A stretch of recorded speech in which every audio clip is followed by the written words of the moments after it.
Hi guys, assalamu alaikum all of you. Welcome back to my channel with another important video and it's me Kiran.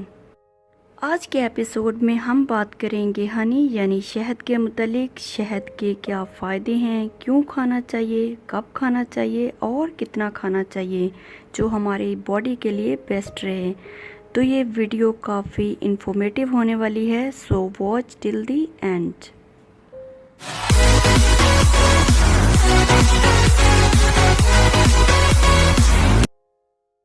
हुज़ूर अकरम सल्लल्लाहु अलैहि वसल्लम का इरशाद है, जो शख्स हर महीने 3 दिन मतवातर सुबह निहार मुँह शहद चाटे, इसे कोई बीमारी भी नुकसान ना पहुंचा सकेगी।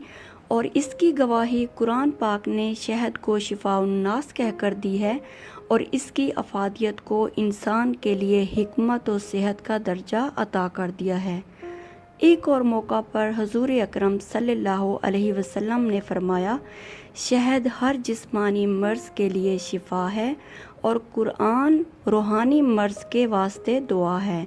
जबकि जदीद तिब और साइंस ने शहद को ग़िज़ा और दवा के तौर पर आलम इंसानियत के लिए मुफीद करार दिया है।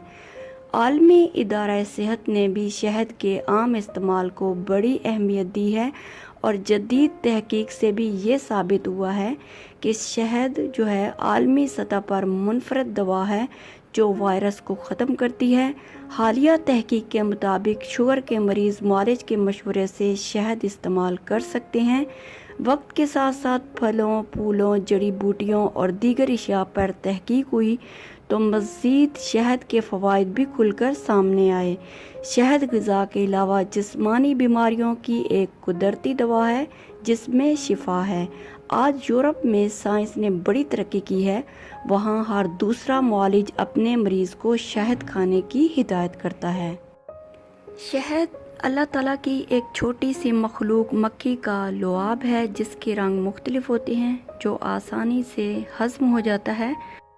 शहद में अगर विटामिन और मिनरल्स की बात की जाए तो इसमें protein, water, calcium, magnesium, potassium, zinc, dietary fibre, energy, sugar, vitamin C और फोलेट पाए जाते हैं। ये लीवर को प्रोटेक्ट करता है, इसमें हीलिंग प्रॉपर्टीज़ पाई जाती हैं। अपसेट स्टमक को ठीक करता है, help in digestion, dry skin को हील करने में मदद देता है, मसल्स पेन को रिलीफ देता है, माउथ अल्सर को हील करता है, नज़ला, ज़ुकाम, खांसी, गले की खराश और अस्थमा अटैक को ट्रीट करने में मदद करता है। ज़माना कदीम से शहद का इस्तेमाल एज़ाए रईसा के लिए दवा और ग़िज़ा दोनों एतबार से ख़ास है। ये जिस्म की क़ुव्वत मुदाफ़ियत बढ़ाता है। हुज़ूर अकरम सल्लल्लाहु अलैहि वसल्लम ने इसे असहाल में बतौर दवा इस्तेमाल करने का हुक्म फरमाया है। ये दिल के अमराज, बवासीर, नज़ला, ज़ुकाम, मुँह के छाले, मैदे की कमज़ोरी, ज़ख़म, ज़ौफ़ जिगर, खांसी, दमा, फेफड़ों की कमज़ोरी, नमूनिया, खून की कमी और अशोबे चश्म जैसे बेशुमार बीमारियों में इस्तेमाल किया जाता है। शहद की अफादियत से आगाही आपको सेहतमंद बनाने और ख़ूबसूरती कायम रखने में मददगार साबित हो सकती है। शहद नज़ला, ज़ुकाम और खांसी के लिए बेहतरीन इलाज करार दिया गया है। बरतानवी रिसर्चर्स ने भी शहद को नज़ला, ज़ुकाम और खांसी के लिए बेहतरीन इलाज करार दे दिया। कुदरती तरीका इलाज में ही अफादियत है। बरतानवी रिसर्चर्स ने इस बात का सबूत दे दिया। बरतानवी रिसर्चर्स ने शहद को नज़ला, ज़ुकाम और खांसी के लिए बेहतरीन इलाज करार दिया। रिसर्चर्स का कहना है कि एंटीबायोटिक्स अद्वियात के मुज़र असरात होते हैं जबकि कुदरती शहद से इलाज में कोई नुकसान नहीं।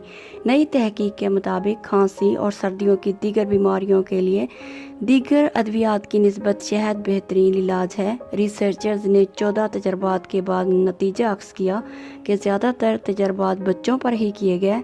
रिसर्चर्स का कहना था कि एंटीबायोटिक्स अद्वियात मुज़र असरात रखती हैं, ताहम शहद के इस्तेमाल से ऐसा कुछ नहीं होता।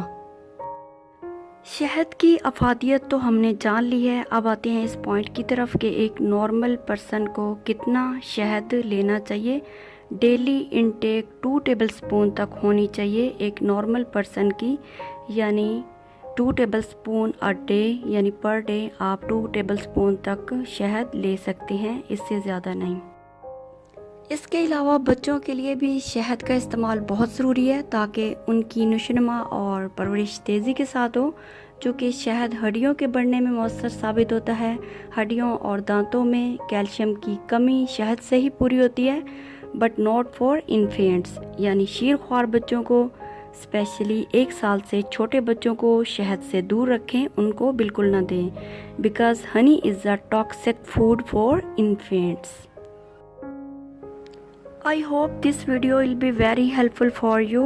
So like this video and subscribe my channel for more informative video. Meet you again in next video. Till then, take care and Allah Hafiz.